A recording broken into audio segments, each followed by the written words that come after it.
morning everyone, I am Bianes Escabas. Today, we will be exploring the world of nanotechnology, what it is, why it's important, and how it's changing our lives. Nanotechnology involves working with materials at the nanoscale, which is about 1 to 100 nanometers.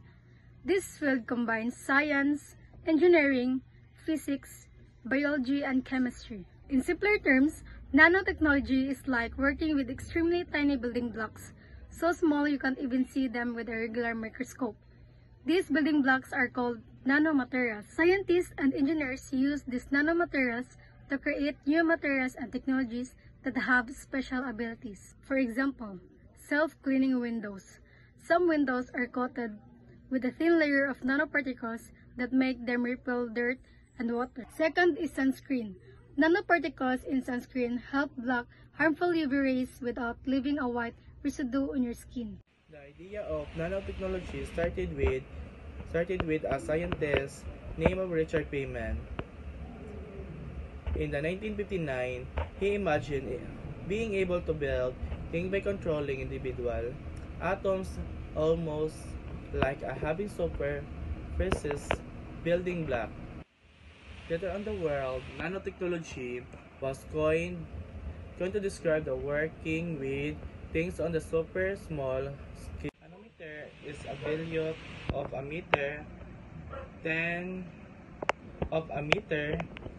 The illustration below shows how a small nanoscale is compared to other particles or materials.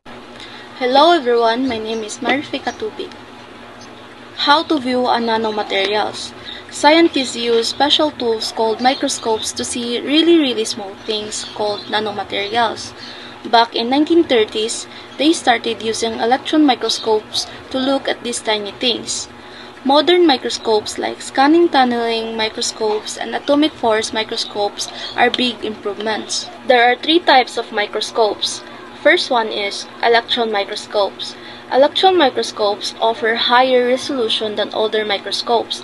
They can magnify objects up to 1,000,000 times, while light microscopes magnify up to 1,500 times. There are 2 general types of electron microscope.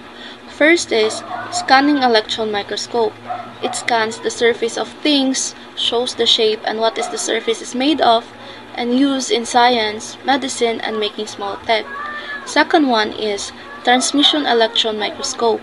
It shoots electrons through very thin stuff, shows how atoms are arranged, and used in science and making new materials.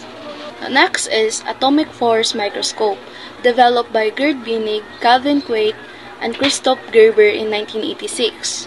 It uses a mechanical proof to gather information from a material surface. Last is scanning tunneling microscope. It allows scientists to view and manipulate nanoscale particles, atoms, and small molecules. Gerd Binig and Heinrich Rohrer won the Nobel Prize in Physics in 1986 for this invention. These microscopes help scientists explore what's too small for our eyes and learn more about how materials work. Good day everyone, I am Jamaica Amontergi. For today, I'm going to tackle about the nano manufacturing.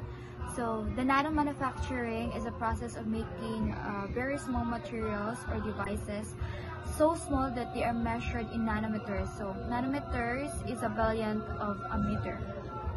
It helps create new and better products like stronger materials, faster computers, and more effective medicines. So, one of the example about this, making sunscreen with nanoparticles, so it spreads smoothly and protects skin better.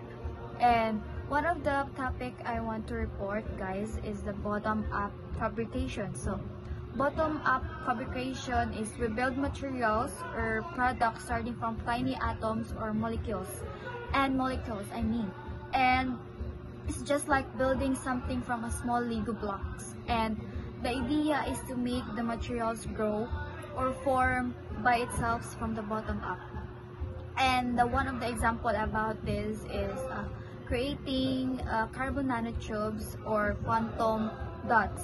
And by letting atoms arrange themselves into tiny structures, that can be used in electronic or solar panels. And the second one is the top-down fabrication. So about this, we start with a big piece of materials and then cut, shape, or trim it down until it becomes very small, and like carving or a sculpture out of stone. The example about this is making microchips by cutting and shaping silicon wafers into small electronic circuits. The third one is deep pen lithography. About this topic, it's the method of works like writing with a pen, but instead of ink, scientists use a tiny tip coated with chemicals to draw or write, and it nano-sized patterns on a surface. The example about this is used to create tiny sensors or patterns for electronic circuits at the nanoscales. And the last one that I'm going to report is the self-assembly. So it happens with the small parts or molecule naturally come together and form and organize structures without being forced. And it's like a puzzle pieces connecting on their own. And the example about this is when the soap molecules automatically form bubbles or layers. And scientists use this same idea to create nano coatings or drug delivery system. Good day everyone, I am Giselle and Daniel, and I will discuss my topic, nanotechnology techniques and their application. Nanotechnology involves working with materials on a very small scale. About 1 billion of a meter, one of us techniques is chemical vapor deposition, which is used to produce high quality and high performance than films. It helps create strong and durable materials. Nanoimprint lithography, which prints or stamps nanoscale patterns on a surface, is a faster and cheaper way to make a tiny structures used in electronics. Molecular beam epitaxy, it used to deposit then films with extreme precision, mostly in making semiconductors and advanced materials. Roll-to-roll processing is a high-volume process used to make nanoscale devices on rolls of thin plastic or metal. This method is helpful in creating flexible electronics like bendable screens or solar panels.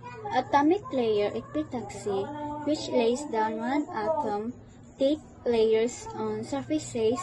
It allows scientists to build extremely thin, uniform coatings for batteries or sensors.